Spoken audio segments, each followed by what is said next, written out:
ટ્રેનમાં ગાંજાનો જથ્થો લઈને આવનાર ઈસમને સુરત રેલવે એલસીબીએ ઝડપી પાડ્યો છે અને આ ઈસમ વિરુદ્ધ કાયદેસરની કાર્યવાહી હાથ ધરી કુલ મુદ્દામાલને કબજે લીધો છે.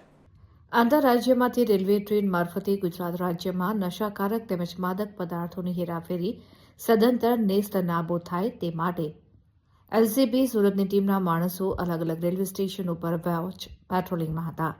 આ દરમિયાન Navsari railway station platform number 1 ઉપર Secunderabad Rajkot superfast express train આવતા ટ્રેનમાંથી ઉતરતા પેસેન્જરોના સરસામાન ઉપર વોચ કરતા રેલવે પોલીસ ચોકીની બાજુમાં આવેલ ફૂડ ઓવરબ્રિજ ઉપર એક ઈસમ પોતાના હાથમાં એક લીલા કલરની ટ્રોલી બેગ, ખભા ઉપર એક લાલ રાખોડી કલરની ટપકા ડિઝાઇનવાળી શોલ્ડર બેગ ભરવીને જઈ રહ્યો હતો.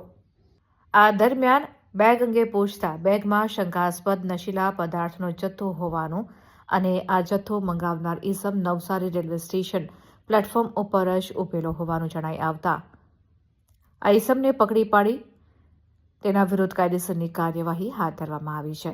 ગાંજો લાવનાર ઓરિસ્સાનો આઈટીઆઈ કરતો સાગર નારાયણ હોવાનું જાણવા મળ્યું છે, જ્યારે જથ્થો મંગાવનાર સંજય ઉર્ફે લાલુ વ્યાસ હોવાનું જાણવા મળ્યું હતું.